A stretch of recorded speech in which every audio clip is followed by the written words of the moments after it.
Hello friends. आज हम आपके लिए भारतीय इतिहास से संबंधित ऐसे प्रश्न लाए हैं जो आपकी आगामी परीक्षाओं में सहायक होंगे। तो बात करते हैं प्रश्न की। तो भारतीय पुरातत्व सर्वेक्षण का गठन किसने किया था? आपके सामने है चार option. A Alexander Cunningham, B William Jones, C James Burgess, D N P Chakravarti. तो इसका सही आंसर होगा अलेक्जेंडर कनिंघम। अलेक्जेंडर कनिंघम ने 1861 ईस्वी में इसकी स्थापना की और सन 1902 ईस्वी में यानी कि लॉर्ड कर्जन के समय में इसका केंद्रीकरण कर दिया गया। यानी किसका? भारतीय पुरातत्व सर्वेक्षण का केंद्रीकरण कर दिया गया और इसका जो प्रथम महानिदेशक बनाया गया वो बनाया गया सर जॉन मार्शल को। ठीक है, तो इसका सही आंसर होगा अलेक्जेंडर कनिंघम। चलते हैं अगले प्रश्न की ओर। सिंधु घाटी सभ्यता की सबसे महत्वपूर्ण विशेषता क्या थी? तो सिंधु घाटी सभ्यता की सबसे महत्वपूर्ण विशेषता क्या थी? इसके सामने आपके सामने चार ऑप्शन। तो ए वस्तु विनिमय प्रणाली, बी स्थानीय परिवहन प्रणाली, सी ईंट के बने भवन, या डी प्रशासनिक प्रणाली। तो इसका सही आंसर होगा सी ईंट के बने भवन। क्योंकि सिंधु घाटी सभ्यता थी वो कैसी सभ्यता थी? एक नगरीय सभ्यता थी, यानी कि वहाँ के जो मकान बने हुए थे वो ईंटों के बने हुए थे। तो इसलिए इसका सही आंसर होगा वो होगा ऑप्शन नंबर सी ईंट के बने भवन। चलिए चलते हैं अगले प्रश्न की ओर। सबसे पहले पहिए किसके बने थे? आपके सामने है चार ऑप्शन। ए रबर, बी कांच, सी लकड़ी, या डी लोहा। तो इसका सही आंसर होगा वो होगा लकड़ी। ठीक है, तो पहिए किस काल में बने? वो बने नवपाषाण काल में। किस काल में? नवपाषाण काल में। किसके बने? लकड़ी के। ठीक है, चलते हैं अगले प्रश्न की ओर। निम्न में से किस वेद में बीमारियों का उपचार दिया गया है? तो आपके सामने है चार ऑप्शन।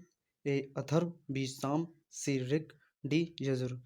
तो इसका सही आंसर होगा वो होगा अथर्व। यानी कि अथर्ववेद में आयुर्वेद संबंधित और औषधियों से संबंधित जानकारियाँ मिलती हैं। बी सामवेद में तुम्हारी संगीत से संबंधित जानकारी मिलती है। सी ऋग्वेद, इसमें देवी देवताओं का वर्णन दिया गया है। एंड डी यजुर्वेद में आपका यज्ञों का वर्णन दिया गया है। तो इसका सही आंसर होगा वो होगा ए अथर्ववेद। चलते हैं अगले प्रश्न की ओर। भारत का राष्ट्रीय आदर्श वाक्य सत्यमेव जयते अर्थ है सत्य की हमेशा विजय होती है। तो किस प्राचीन भारतीय शास्त्र से उद्धत एक मंत्र है? आपके सामने है चार ऑप्शन। ए ऋग्वेद, बी मुंडकोपनिषद, सी भगवत गीता, डी मत्स्य पुराण। तो इसका सही आंसर होगा बी मुंडकोपनिषद। सही आंसर होगा बी मुंडकोपनिषद। चलते हैं अगले प्रश्न की ओर। महाभारत में उल्लिखित कुरुक्षेत्र नामक प्रसिद्ध युद्ध क्षेत्र किस शहर के निकट स्थित है? तो आपके सामने है चार ऑप्शन। ए रावलपिंडी, बी मेरठ, सी नई दिल्ली, डी अंबाला शहर। तो इसका सही आंसर होगा वो होगा डी अंबाला शहर। चलिए चलते हैं अगले प्रश्न की ओर। त्रिरत्न की अवधारणा किस धर्म से संबंधित है? त्रिरत्न की अवधारणा किस धर्म से संबंधित है? तो आपके सामने चार ऑप्शन। ए सिख धर्म, बी जैन धर्म, सी बौद्ध धर्म, डी पारसी धर्म। तो इसका सही आंसर होगा वो होगा बी जैन धर्म। यानी कि जैन धर्म से संबंधित हैं त्रिरत्न। कौन कौन से हैं? सम्यक ज्ञान, सम्यक दर्शन एंड सम्यक आचरण। तो इसका सही आंसर होगा वो होगा ऑप्शन नंबर बी जैन धर्म। चलते हैं अगले प्रश्न की ओर। पंचतंत्र दंत कथाएं किसके द्वारा रचित मानी जाती हैं? तो आपके सामने है चार ऑप्शन। ए मुल्ला नसरुद्दीन, बी विष्णु शर्मा, सी राजा सुदर्शन और डी तेनाली रामन। तो इसका सही आंसर होगा बी विष्णु शर्मा। पंचतंत्र जो है 40 विदेशी भाषाओं में अनुवाद किया जा चुका है। इस पंचतंत्र का 40 विदेशी भाषाओं में अनुवाद किया जा चुका है। तो इसका जो सही आंसर होगा वो होगा बी विष्णु शर्मा। चलिए चलते हैं अगले प्रश्न की ओर। भारत का सबसे बड़ा तथा दुनिया का दूसरा सबसे बड़ा मठ तवांग मठ कहाँ स्थित है? तो आपके सामने है चार ऑप्शन। ए सिक्किम, बी पश्चिम बंगाल, सी अरुणाचल प्रदेश, डी नागालैंड। तो इसका सही आंसर होगा वो होगा सी अरुणाचल प्रदेश। तवांग मठ एक बौद्ध मठ है जो कि एशिया का सबसे बड़ा मठ है। विशेष ध्यान रखें, एशिया का सबसे बड़ा मठ अरुणाचल प्रदेश में तवांग मठ है। ठीक है, इसका सही आंसर सी अरुणाचल प्रदेश। चलिए चलते हैं अगले प्रश्न की ओर। जहां यह मानते हैं कि भगवान बुद्ध ने अपना पहला उपदेश दिया था उस स्मारक का नाम बताएं और जिसे seat of the Holi Buddha भी कहा जाता है। तो आपके सामने है चार ऑप्शन। ए धमेक स्तूप सारनाथ, बी सांची स्तूप सांची, सी सिंगारदार स्तूप स्वात घाटी, या डी द्रोदुल चौरतेन गंगटोक। तो इसका सही आंसर होगा वो होगा धमेक स्तूप सारनाथ। यानी कि यहीं पर भगवान बुद्ध ने अपने शिष्यों को प्रथम उपदेश दिया था। तो इसका सही आंसर कौन सा है? ए, धमेक स्तूप सारनाथ। चलिए चलते हैं अगले प्रश्न की ओर। प्राचीन समय में अवध किस नाम से जाना जाता था? तो प्राचीन समय में अवध जो है वो आपके सामने चार ऑप्शन है। ए काशी, बी कौशल, सी कुशाम्बी, डी कपिलवस्तु। तो इसका जो सही आंसर होगा वो होगा ऑप्शन नंबर बी, कौशल। चलिए चलते हैं अगले प्रश्न की ओर। सम्राट अशोक किसके पुत्र थे? आपके सामने है चार ऑप्शन। ए चाणक्य, बी बिंदुसार, सी चंद्रगुप्त, डी समुद्रगुप्त। तो इसका सही आंसर होगा वो होगा बी, बिंदुसार। चलिए चलते हैं अगले प्रश्न की ओर। चाणक्य का एक अन्य नाम क्या था?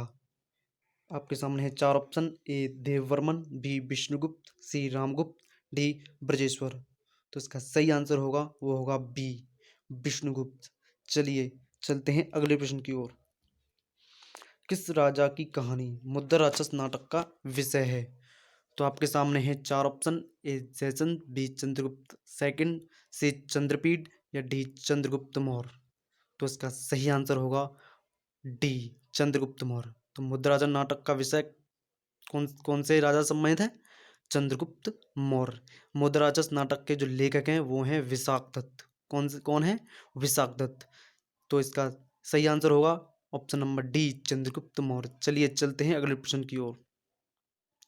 मौर्य वंश का अंतिम सम्राट कौन था? आपके सामने है चार option. A Chandragupta, B Ashok, सी भद्रथ या डी शतधन्वन। तो इसका सही आंसर होगा वो होगा ऑप्शन नंबर सी, भद्रथ। भद्रथ के सेनापति थे पुष्यमित्र शुंग। पुष्यमित्र शुंग ने भद्रथ की हत्या कर शुंग वंश स्थापित किया। तो इसका सही आंसर होगा ऑप्शन नंबर सी, भद्रथ। चलिए चलते हैं अगले प्रश्न की ओर। माल विकाग्निमित्रम किसने लिखा था? तो माल विकाग्निमित्रम जो है आपके सामने चार ऑप्शन हैं। ए भास, बी कविराय, सी बाणभट्ट, डी कालिदास। तो इसका सही आंसर होगा वो होगा डी, कालिदास। तो माल विकाग्निमित्रम किसने लिखा है? कालिदास ने। तो चलिए चलते हैं अगले प्रश्न की ओर। चरक संहिता चिकित्सा की किस शाखा से संबंधित है? तो आपके सामने है चार ऑप्शन। ए एलोपैथी, बी आयुर्वेद, सी होम्योपैथी, डी यूनानी। तो इसका सही आंसर होगा वो होगा ऑप्शन नंबर बी, आयुर्वेद। चरक संहिता किसने लिखी है? चरक ने। अब चरक किसके शासनकाल में रहा करते थे? चरक जो है कुषाण वंश के प्रतापी शासक कनिष्क के दरबार में रहा करते थे। किसके दरबार में? कनिष्क के। ठीक है, तो चरक संहिता चिकित्सा की किस शाखा से संबंधित है? तो इसका आंसर होगा बी, आयुर्वेद। चलिए चलते हैं अगले प्रश्न की ओर।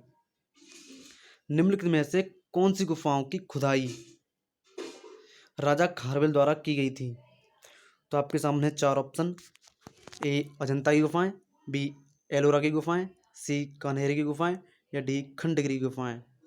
तो इसका सही आंसर होगा ऑप्शन नंबर डी, खंडगिरी की गुफाएं। ठीक है, और एक मुख्य बात, जो राजा खारवेल से संबंधित एक अभिलेख है हाथी गुम्फा अभिलेख। ठीक है, वो प्रश्न अधिक बहुत बहुत बार पूछा गया है कि राजा खारवेल समेत कौन सा अभिलेख है। तो वो कौन सा अभिलेख है? हाथी गुम्फा अभिलेख। ठीक है, और इसका जो सही आंसर है वो है डी, खंडगिरी गुफाएं। चलिए चलते हैं अगले प्रश्न की ओर। गुप्त साम्राज्य के वास्तविक संस्थापक कौन थे? तो आपके सामने है चार option. A Chandragupta second, B Samudragupta, C Shrigupta, D Ghatotkacha. तो इसका सही आंसर होगा वो होगा option number C, Shrigupta. Shrigupta गुप्त साम्राज्य के वास्तविक संस्थापक हैं। तो चलिए चलते हैं अगले प्रश्न की ओर। गुप्त काल के दौरान चीन के किस यात्री ने भारत का भ्रमण किया था? आपके सामने है चार ऑप्शन। ए ह्युन त्शेंग, बी फायन, सी आई चिंग या डी ली किसेओ। तो इसका सही आंसर होगा वो होगा ऑप्शन नंबर बी, यानी कि गुप्त काल के दौरान चीन के किस यात्री ने भारत का भ्रमण किया? इसका सही आंसर है फायान।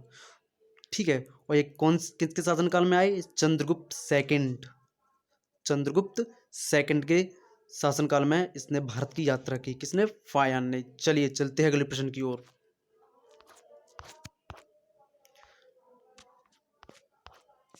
चलिए आज के लिए बहुत इतना ही, और हम जो है एक और वीडियो आपके पास लाएंगे और प्रयास करेंगे कि आपके समक्ष जो है प्रश्न लाए जाएँ भारतीय इतिहास से संबंधित और भी सब्जेक्ट से संबंधित।